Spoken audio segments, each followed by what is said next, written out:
Today in this video I am going to deal with the topic on diffraction. As in the previous video we have already studied about one of the property of the wave nature of light, that is interference. The next property that is possessed by the wave nature is diffraction. For that I am going to explain you one example. Let me suppose that there is a source of light S is a source of light. Let the source of light fall on an object and we have got a screen beside it. Under a normal condition, if I allow this light to fall on this object, what can we expect on a screen as the light passes through it is this region would be the region of geometrical shadow under a normal case, whereas these regions would be the region of brightness. Similarly, here also we have got region of brightness. Now, if suppose this object is very small in size, that is of the order of wavelength of light, you know that the light is of wavelength of the order of nanometers. So if I have got an object of the order of wavelength of light or even smaller than that, then what would happen is, instead of having a geometrical shadow in this region, we will find that the light would bend through this corner. It would bend through this corner and you would get a region of brightness here. You would get a region of brightness. Then here you will have dark. Here again you will have dark, and then corresponding bright, and so on. Then corresponding bright. That means both the side of the screen, but the central part that you will observe, the central part that you will get is a bright fringe. Though I am putting an arrow because you are familiar with the arrow, in wave nature we won't put an arrow, right? So the central portion would be comparatively much brighter as compared to the other bright patterns. Now, so similarly, you get a pattern throughout on the screen as in an interference, but the difference is that the central one would be comparatively the maximum brightest fringe. The other ones would be lesser than that. That is what we are going to observe. Now, this phenomena also you might have seen when the stars are being depicted. When the stars are being depicted, it's always shown as spikes around the stars, like this. The spikes are being shown around the stars. Do you think that the spikes are already present in the stars? No, not at all. These spikes, you feel it because of the diffraction of light.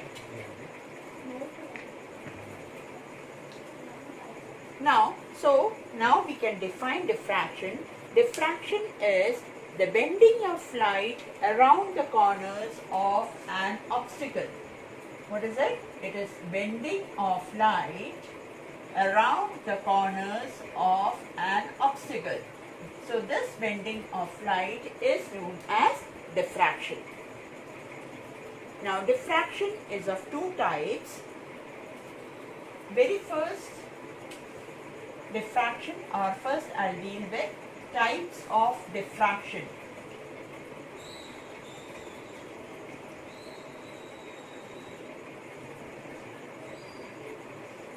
Now we are having two types of diffraction. The very first type is Fresnel's diffraction and Fraunhofer's diffraction. These are the two major types of diffraction that we have. For Fresnel's diffraction, the source and the screen, source or screen or both, they are at finite distance. They are at finite distance. They are placed at finite distances. Whereas it is Fraunhofer's. Whereas in Fraunhofer's diffraction, the source or the screen or both, source or screen or both, they are at infinite distance from each other. They are at infinite distance. The second point that we have is the wavefront undergoing diffraction would be spherical or cylindrical. The wavefront undergoing diffraction would be spherical or cylindrical. Whereas in a Fraunhofer's diffraction, since source and the screen both are at infinite distance, hence the wavefront undergoing diffraction would be a plane wavefront. We have got a plane wavefront, and because we have got a plane wavefront, in order to focus the light on a screen, convex lenses are used. In this Fresnel's, no lenses are used, whereas in Fraunhofer's, convex lenses are used.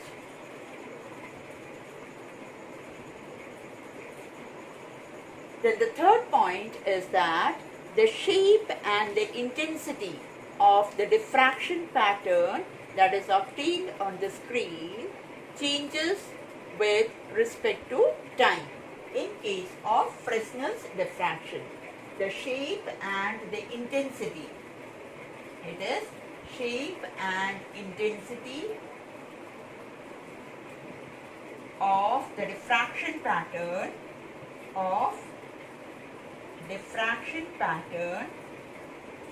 changes with time. It keeps on changing. Changes with time. Whereas in the case of Fraunhofer's diffraction, the shape and the intensity remains constant.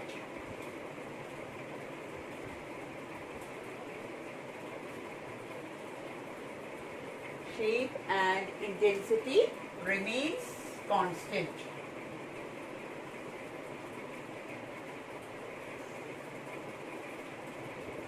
These are the major differences between Fresnel's and Fraunhofer's diffraction. Now next we are going to deal with the topic on diffraction at a single slit. Children, in interference we had been using two slits which acted as coherent sources. Now here there is no need of two slits, we just need a path to diffract a beam of light, that is to bend the beam of light. Here we would consider that AB is a small slit such that its size is of the order of wavelength of light, that is it's very very small. I have got a source of light which is S. Now here we are considering Fraunhofer's diffraction. That's why I had used a convex lens to focus a beam of light, to incident a beam of light. The light emerging from a convex lens is parallel. It is parallel. It falls on the slit AB, and each point on AB acts as a source of secondary wavelets. The distance of the slit AB is small d. From A and B, the secondary wavelets start emitting and it moves out in the same phase. As they move straight ahead, it's falling on again a convex lens in order to focus a beam of light on a screen, and it focuses at a point O. Hence, the wavelets from all these points A, C and B reach the point O in the same phase. as they are reaching in the same phase, hence at the point O, we will have a maxima. The reason for getting a maxima is that as there is no path difference between the waves reaching the point O, hence they interfere constructively to produce a maxima. Now, let me suppose that Bn is the path difference between the waves. Now, I am not considering that the wave is reaching the point O. The next case that I take is that the secondary wavelets that are emitting from AB, they move out possibly in all directions. So one condition I have taken that they are falling at the point O on the screen. The next I take that suppose they are meeting at the point P on the screen. Now as they are reaching the point P on the screen, the wavelets that are reaching there will not be in the same phase, not necessarily to be in the same phase. Now, suppose that there is a path difference between the waves which are reaching the point P. Let me suppose that this path difference is Bn. Now, the path difference is Bn. Now, the waves are diffracted through an angle theta, hence this angle will also be theta. As Bn is the path difference between the two waves, let me suppose that Bn is lambda.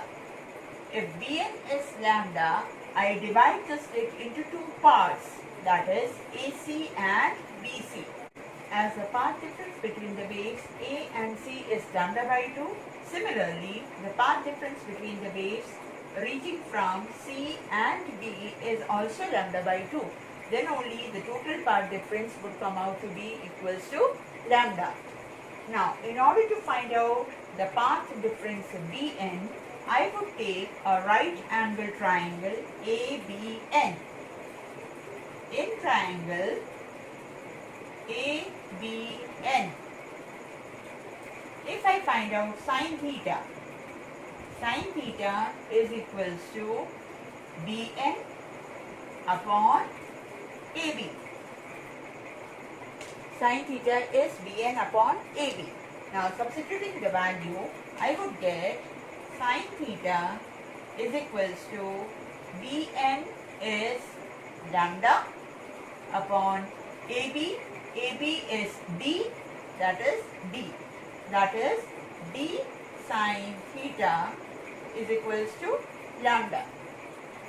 Now since the bending of light takes place through a very small angle, I can approximate sine theta to be approximately equals to theta, or d theta is equals to lambda. Now d theta is equals to lambda is the condition of minima at the point P, because you know that whenever there is a path difference between the waves interfere destructively. Hence, the point P is the position of minima. Now, this I can take it as a general condition, that is, I could take for first minima. For first minima, I can take d sine theta or d theta is equals to d theta 1 is equals to n lambda, where n is equals to 1 for first minima, or n1 lambda. D theta 2 is equals to n2 lambda, that is where n is equals to 2, or I can take it as n1 which is equals to lambda. Here I can take it as 2 lambda, or I can take d theta n is equals to n lambda. So this is the condition for minima. Similarly, I could find the condition for maxima. For finding out the condition for maxima, we would divide this slit rather than into two equal parts. I'll divide the slit into three equal parts. The reason for it is that as I divide the slit into 3 parts, I would get the path difference. Suppose that this slit AB is divided into 3 parts. First part, second part and third part. Then the path difference between, suppose that this is A, now I am taking this as C, this as D and this as B. The path difference between the total path difference has to be lambda. This path difference has to be lambda. So the path difference between the waves reaching from A to C will be equal to lambda by 2. The path difference between this should be equal to lambda by 2, and the path difference between this would also be equal to lambda by 2. Now, since these two waves, when they have got a path difference, the total path difference comes out to be equal to lambda, right? So, when the total path difference is lambda, you know that you are getting a minima. We already have a minima at the point P on the screen. Again, this part of the slit will produce some intensity, and that intensity will fall at this point P, which would be a bright pattern on the screen overlapping with this minima. Hence, this slit dB will contribute to some intensity at the point P to get a maxima. But that brightness will not be as bright as the center point. Hence, for this condition, for first maxima, that is, for maxima, what would I get? For maxima, B sin theta should be equals to 3 lambda by 2. It is for maxima. As I tell you once more that the path difference between these two waves reaching the point P, as it is already lambda, this part of the slit will contribute to some intensity at the point P to produce some brightness on the screen.